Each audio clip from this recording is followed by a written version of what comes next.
Okay, guys, I hear you loud and clear. Join me as I continue reading The Coldest Winter Ever by Sister Soldier. Follow and subscribe. The Coldest Winter Ever, Chapter 15. The Jamaican spot around the corner got to break my last 20. 2 patties, ginger beer, and 2 blunts. The speed of my thoughts increased, then doubled. I had to make a move soon. According to my calculations, GS should be coming around any day now. It was unlike him to let 4 days go by without showing up. Even though I had about 5 plans brewing, I felt real uneasy. Staying at their house had me out of my element. Like a true Santiago, I could figure something out when my back was against the wall. But this living arrangement didn't leave me a lot of options. First off, I was never left alone. Second, I had no one to feed off of. What I needed was a connection. It was like it was right there in front of my face, but I couldn't hook up the main line. Careful thoughts led me to conclude that Sulja was cock-blocking. She was interrupting my connection to Midnight and GS. She was clogging up my flow. When I stepped back into the crib, I knocked on Doc's office door. She came to answer the door, opening it up only slightly. My secretary quit. It's real hectic in here. We can't talk now. She closed the door in a hurry. As I turned the knob to Sulja's apartment, I wished that I had not. I walked right into one of those womanhood meetings. I tried to shut the door swiftly, hoping no one saw me, but Lauren pulled the knob from her side and said sarcastically, "Sasha, come on in." I saved a chair just for you. As I saw all of the girls seated in a circle, Lauren locked eyes with me. She kept making funny faces and gestures because she had busted me trying to get out of a meeting both of us hated. How many of you have figured out the answer to the question, what do I believe? Who knows the answer to the question, what do I live for? Who thought about the question, what would I sacrifice my life for? I'd sacrifice my life for my family, one girl said. In what way? If somebody was messing with my sister, I'd kick they ass. If somebody killed my brother, I'd try my best to kill them, even if it killed me. Oh, are you and your sister tight? Sulja asked, setting the girl up for the kill. We all right, the girl responded. After a small pause, the girl continued, it doesn't matter if me and my sister are tight. The fact is that she's my sister, and if anybody puts their hands on her, then we gonna be thumping. How about for a cause? Would you fight for a cause? Sulja asked. What kind of cause? The girl asked cautiously. Say, for instance, the school in your neighborhood didn't have the right books for the children to learn. Or say they needed computers or even healthier food in the cafeteria.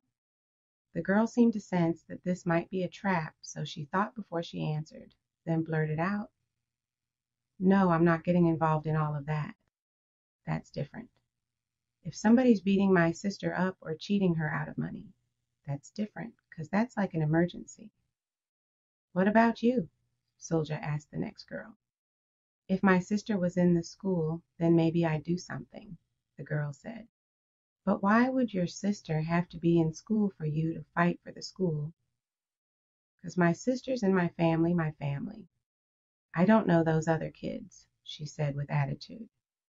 But the school is in your community. Even if your sister isn't in that school, your sister still must live in the neighborhood. She will be affected by whatever happens to those other children. If they don't get a proper education, maybe one of them will bust a cap in your sister's ass. Then what? Silence fell for 3 seconds. Then the girl said, Then I'll bust a cap in they ass. Everybody laughed. Sulja pulled out a blackboard and started gibbering about how we all a family. We are all connected. We have to look out for one another in our schools and neighborhoods. We have to make anybody who makes money in our neighborhoods accountable to us who live. As we touch family, then family touches them back. If somebody FCKs with the money in my pocket, then it's grounds for war. How are we all connected when all of us live in separate places? I bet none of these chicks lived in an apartment as laced as Sulja's. When you get a bill in the mail, it ain't a we thing. When I buy clothes, they ain't for we, they for me. I live for me, I die for me. Luckily, Doc interrupted the meeting. She pulled Lauren out into the hall, and I followed. Listen, Lauren, she said, I need a big favor. Can you fill in tomorrow until I hire a new secretary? Lauren didn't look enthusiastic. But I work up here, Lauren said. Suja won't mind if I borrow you. My office is swamped. I'll talk to her, she'll understand. Doc put the pressure on her. All right then, Lauren agreed. Back inside, Sulja was still grilling the girls. How will we as women get along with one another in our communities if we can't agree on the rules? She asked. What rules? One of the girls questioned. How should we treat each other? How should we speak to one another and about each other? What about our men? How should we treat them? How should we require them to treat us? What could we change about our own actions to cause them to treat all of us better? Will we continue to sleep with each other's men and fight and lie about it? What do we believe? How will we raise our children? What will we tell them? Sulja was shooting those questions like rapid fire. It was dear to me that she wanted to control everything and everybody. That's it. She was a definite control freak. Late that night when GS rang the bell, I beat my record time getting down the stairs. What up, Sash? He said like I had him trained to say. You know what's up, Nie, I responded in my playful, sexy way. I knew you'd come around looking for me. Slide me your number so we sit down and talk. You know, just me and you. I smiled wide and stuck my tongue out a little on my teeth. You crazy, he said, laughing. Soldier here, steamed. My smile turned to tight lips. Stop playing, GS. You know what's up. We don't have to do this here. But we definitely got to do this. GS brushed past me, pushing me to the side. As he headed up the stairs, I ran close behind him and grabbed his shoulder. He jerked his shoulder back, shoving me off. At the top landing of the first flight of stairs, I pushed him. He pushed me back. Sulja was sharp-shooting questions like rapid fire. It was dear to me that she wanted to control everything and everybody. That's it. She was a definite control freak. Late that night, when GS rang the bell, I beat my record time getting down the stairs. What up, Sash? He said like I trained him to say. You know what's up, Nia, I responded in my playful, sexy way. I knew you'd come around looking for me. Slide me your number so we can talk. You know, just me and you. I smiled wide and stuck my tongue out a little on my teeth. You crazy, he said, laughing. Sulja here, steamed. My smile turned to tight lips. Stop playing, GS. You know what's up. We don't have to do this here. But we definitely got to do this. GS brushed past me, pushing me to the side. As he headed up the stairs, I ran close behind him and grabbed his shoulder. He jerked his shoulder back, shoving me off. At the top landing of the first flight of stairs, I pushed him. He pushed me back. Look, girl, you want to get FK'd, I'll FK you. But don't trip in her house. I ain't checking for that. In the dark shadows of the stairs, Sulja appeared. With her eyes cutting through the darkness like a cat, she asked, Is everything straight? Looking at GS. Everything's cool, he said in a raspy, low voice. Peace, Sasha, Sulja said as they left. But in them 2 words, a lot more was hidden. Upstairs, Lauren was waiting. I was so vexed. I didn't feel like swapping stories with her now. What's wrong? She asked. Was that GS? What did he say? The Motherfer didn't say nothing. He acted like I was wiling out, like he didn't know what's up. Well, what do you expect him to do with Sulja right here in the house? What you got to do is get him one-on-one.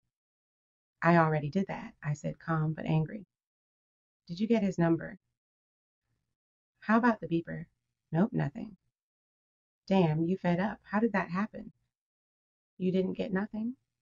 What the hell were you doing up there in his room? I guess we were too busy to talk. I laughed half-heartedly. Where did you go? I asked her. I was with Frankie till about 5. Then he said he had to pick up GS, so I told him to drop me off. He didn't drop you here, 'cause you weren't here when I got here. Yeah, he dropped me off at Cameron's house. Who's Cameron? This other dude I know. What did Frankie say about that? What could he say? He don't know me. I told him it was my mother's apartment. We laughed again. Frankie won't see me no more nohow. Once he told me he was GS's personal bodyguard, I decided to cut his ass off. I don't need my business getting back to my sister. While Lauren slept, I sat up all night.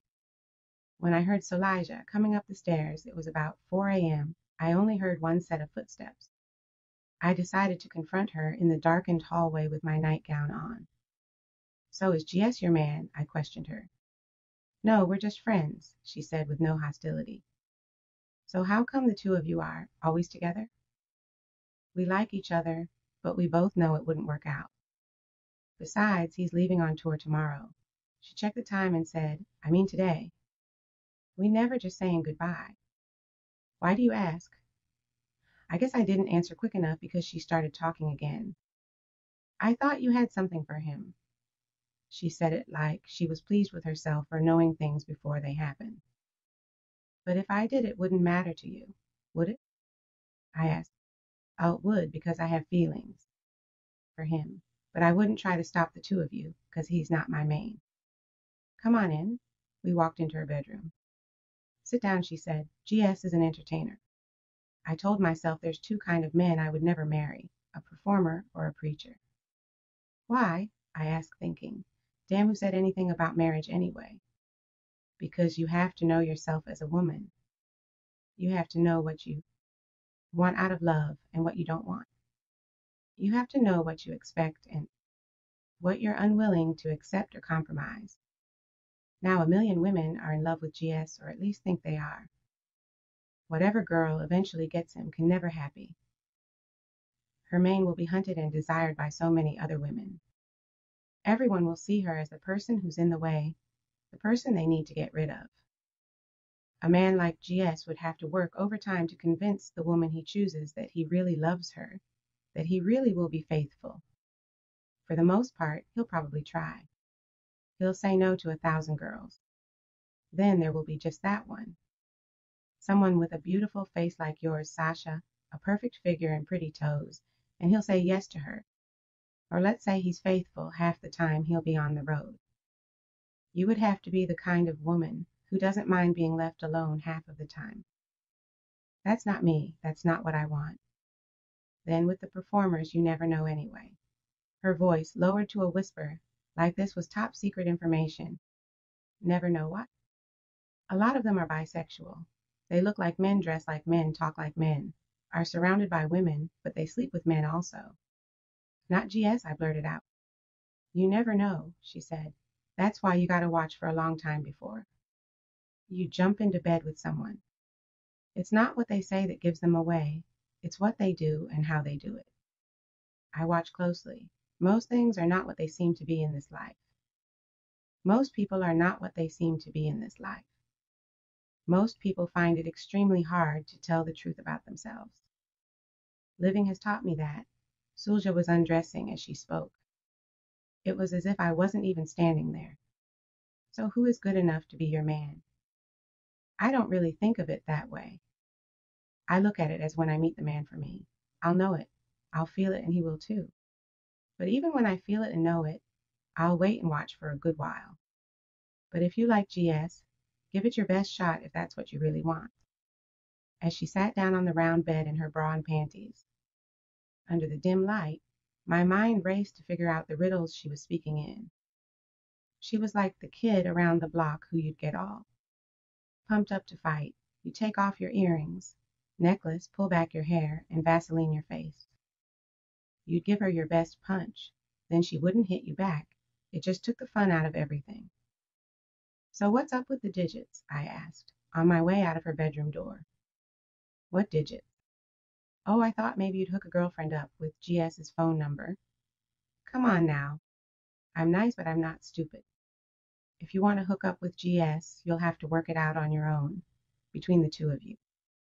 The next afternoon, I worked on Lauren. I needed her to get in touch with Frankie. He would know how to hook me up with GS. I had thought about it, and the idea of going on tour with him was getting me all worked up. I'm realistic. The Nia don't have to marry me straight off. We could just travel, spend his money, and enjoy our fame. The other chicks didn't matter as long as I controlled his pockets. Once I got on the road, I would be unstoppable. I'd be out of this joint, have access to the dough, and I'd be meeting real women, not broke down ghetto girls or chicks in turbans, or philosophers or wannabes. I would learn the game, whatever the game was, 'cause I was a fast learner. Right about now, I was giving GS the benefit of the doubt. Okay, I shouldn't have played up to him in this house, where he couldn't act natural. I should have waited, set the scene and the mood. But I was going to give him a second chance to make the smartest move of his life. I don't want to talk to Frankie. I already told you that. That was Lauren's response to my pushing her. Come on, just do me a solid. Girl, you know I would do it for you. I sensed that maybe she was reluctant to get GS's phone number from Frankie because of her sister. I tried to put Lauren at ease. Look, Solijah told me to go for mine with GS. No, she didn't, she said with disbelief. Yes, she did. Last night we was up talking. When? She never told me to go for mine with GS. Lauren's words were laced with jealousy. Whatever, Lauren. Look, are you going to do this or not? What makes you think Frankie's going to give me GS's number anyway? She asked me. Oh, dogs, she's asking about GS for her friend. They all started laughing wild. We could hear them loud and clear. Oh, so your friend want to get stretched out by GS?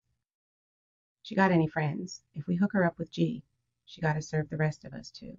Or bring some freaks with her. I ran back into the bedroom to coach Lauren on what to say. Tell him to set up the meeting. We'll meet them down there, I told her. In North Carolina? Lauren asked me, whispering. Why not? I asked, rushing her to set it up. You got money to go to North Carolina? Lauren asked sarcastically. No, but I can get some. I'm going to see my mother today. She got some money for me, I lied. Yo, Lauren, is Shorty there with you? Frankie asked. Yeah, it's Sasha. You know, from the party the other night at GS's house. The one who won the pageant? Frankie guessed. What is he saying? What is he saying? I asked Lauren. She didn't answer, so I ran back to Sulja's room and picked up the other phone. Lauren, between you and me, if she's feigning for the DK, it's Tony she should be talking to. He's the one who fed her. Ain't that right, Doc? Who that? Tony's voice asked from the distance. You remember that little freak we played switch with the other night out at the Alpine video shoot? Do I remember? Tell that bitch I love her. Lauren dropped the phone. Within a second, she was standing in Sulja's room looking in my face, feeling sorry for me. I held the phone to my ear, frozen in position. Yeah, baby, this is Tony. I know you thought I was GS. But the good news is now, I don't have to explain to you what good decay you would have been missing. FK the NJ, what you need to do is come get with me. They all laughed at his cheap rhyme. You lying motherfucker, I screamed at him. All right then. When you came in the room, I was on the bed waiting in the dark. You couldn't even find the light. You started knocking shit over. You tried to suck a sip out of my crystal bottle, but I had already drank it all. But here's the hook.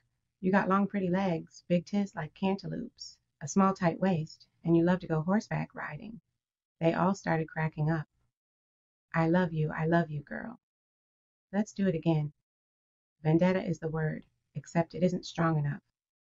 That afternoon, while Lauren worked in Doc's office, I sat and talked with her. That conversation cost her $300, because that's how much I lifted from Doc's strongbox without Lauren even knowing it. Seems like everybody around here got something to prove. But these biches were not going to outsmart Winter Santiago. The next day was the AIDS benefit. I had forgotten all about that bullshit. My nerves were shot. I promised myself I wouldn't sit through one more meeting or speech, nada. But the pressure was on. Sulja was bossing everyone around, rehearsing Lauren about how to place the volunteers, security, etc. Dressed in red and white, the colors for all workers from the womanhood class. Lauren and Sulja were on our way out the door. Doc's voice stopped us. Sulja, I'm sorry, I can't make it to the benefit. Not having a secretary has left me in a bad position. Sulja looked disappointed. But here's a check for $1,000 to support the wonderful work that you're doing. Sulja gave her a hug and kiss. I'm thinking, see, it ain't no sweat for her to just throw away $1,000. One more thing, Doc said. I need Lauren's help today. I know how much you need her, but right now I don't have anybody else. Now after Doc gave $1,000, what could Sulja say? Lauren turned on the heels of her cheap shoes and went back into the house. Well, you've been around for months, Sulja said to me. You know how important this benefit is to me. I'll need your help today. Do you think you can handle it? At the church, Sulja went into the back with the important people. At 5 p.m., hundreds of ticket buyers started to file in one by one. By 6, the crowd was so big they had to open the second balcony. Girls from the womanhood class in red skirts and white blouses stood against the way every couple of feet. They were ushers and security. More girls lined the wall on the now packed balcony. Up on stage, Sulja was seated at a long table with doctors, dignitaries, and other stuffed shirts. And among all this bulging crowd in their haste, they somehow left me at one of the 3 doors to collect money. I was amazed at this crowd of people I had never seen. Ladies with big church hats, men in suits with brims, Volvos, and Benzes. Even the young people had on suits and dresses. No sneakers to be found, not even a pair of baggy jeans. And no hats. There was an old man who stood at the entrance and reminded each boy to remove his hat.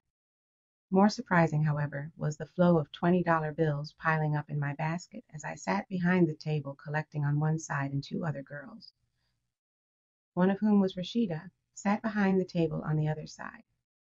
I began to separate the 1s, 5s, 10s, and 20s, and turned all the dollar bills in the right direction, the way Daddy showed me to do. When the preacher said, "Let us bow our heads and pray," everyone bowed. I gently grabbed a stack of 20s, 10s, and 5s. I was not greedy. I left at least half in the basket.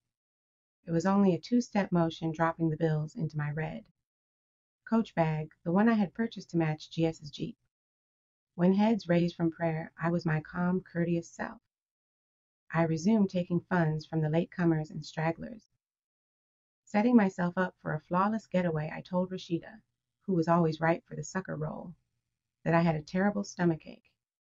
To gain her complete trust, I asked her to hold my money basket while I went to the bathroom. The tiny bathroom was situated in the back of the church by the stage. I walked slowly and confidently to the back, checking on the ushers like I was the manager or something. It was so easy to give them orders and watch them follow. Just a little bit of authority in my voice, and I had them all jumping. In the bathroom, overly helpful ladies chatted with each other. What a lovely church. Oh, are you a member? I am. Yes, our pastor is the best. How do you like our stained glass windows? Aren't they beautiful? This place is huge, isn't it? Sure, it seats at least 1,500 people.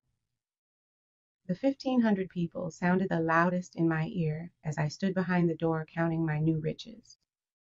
$15 a person times 1,500 people. Without paper, calculated $22,500. 7,000 of them were in my bag. My heart started to beat fast. The small space in the toilet seemed to get even smaller. My scalp busted a sweat, a couple of deep breaths, and I was okay. Hell, aren't the benefits to raise money for those who need it? Why did people with AIDS need the money when they were just going to die anyway? I rolled the money up and placed it in rubber bands that I usually use for my hair. And in my boldness, I walked to the front of the elevated stage. As soon as Sulja spotted me, she leaned over and asked, "What's the matter? Are you okay?" In the baby voice, the one I had watched Lauren use so effectively, I said, "My stomach's going crazy. I just threw up in the bathroom. My mouth tastes so nasty, I'm so sorry." With a face full of concern, she responded, "You've done a lot to help out. I have a check for you for all the work you've done for me when Lauren wasn't around." Just then, a young suited man was at the podium introducing Sulja. "Go to the house," she said. "I have some baking soda kaopectate and Pepto-Bismol upstairs in the medicine cabinet. Whichever you prefer, lay down for a while." You'll feel better soon." In an unusual move, she planted a kiss on my cheek. As I looked up at her in surprise, she smiled and said, "In all the commotion, I forgot to tell you that I spoke to Bilal this morning." "Who?" "Bilal, Midnight," she repeated. "Your cousin." Gagging for air and holding my stomach, I said, "Oh, Midnight." "We'll talk," she shouted over the crowd's applause. She gestured goodbye with her hand, then stepped to the podium. A track star couldn't have been faster than me. My legs were carrying my body swiftly toward the house that was a little more than a few blocks away. I rang the bell. It took about 5 minutes for Lauren to answer the door. Even though I had my poker face on, my forehead was sweating too much for a winter afternoon. "What's wrong?" she asked. "How did it go?" "It can't be over so soon." "No, it just got started." "Then what are you doing here?" "I got some serious stomach pains out of nowhere." "Did you tell Sulja you were leaving the church?" "Yeah, we talked. She sent me home to get some medicine. She said I should get it from upstairs in the medicine cabinet." "Do you want to see Doc?" "No, I'm just going to take some of the Kilpectate and head back to the church to help out." 08, she said suspiciously.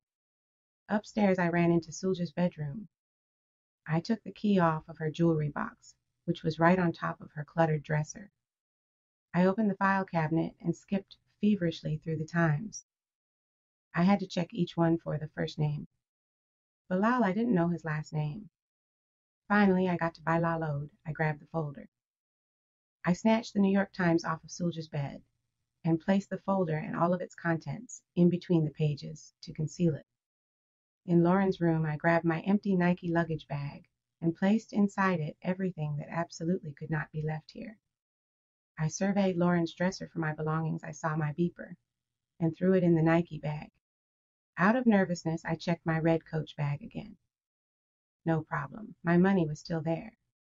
I grabbed a roll of 20s, peeled off 2 of them, and slid them into my red leather jacket pocket for easy access. I opened the small drawer on the bureau and collected my diamond necklace, my bracelet, and my earrings. I put them into my red bag, my lipstick, hair comb, brush, and of course my box cutter were the last to go in. I double-checked everything. With my hands full, I stepped lightly down the 5 flights of stairs. I was so excited to be leaving this place forever. Panic racked my body when I hit the landing, approaching the last flight of stairs. I was staring down at Lauren, who was standing at the front door, paying what appeared to be a delivery man. There must have been 20 medium-sized boxes covering the foyer floor. "Are you going somewhere?" Lauren asked. "Yeah, back to the church." Without saying anything, Lauren's eyes dropped down to my Nike bag. "Oh yeah, I didn't get a chance to see my mother yesterday. She was pretty upset, so I'm going to see her right after the benefit finishes." "Oh," she said suspiciously. "Well, can you help me out with these boxes before you leave?" "They're Doc's medical supplies." With my hands full, I looked at all 20 or so boxes. I was hoping when Lauren saw in my face that I really didn't want to do it, she would say never mind. But she didn't. I was leery about acting different than normal, so I agreed to help. "Come on, put all that stuff down. 4 hands will be better than 2. I kept checking the dock as we moved the boxes the short distance from the foyer through the big wooden doors into the. I was hoping when Lauren saw in my face that I really didn't want to do it, she would say never mind. But she didn't. I was leery about acting different than normal, so I agreed to help. "Come on, put all that stuff down. 4 hands will be better than 2. I kept checking the dock as we moved the boxes the short distance from the foyer through the big wooden doors into the office.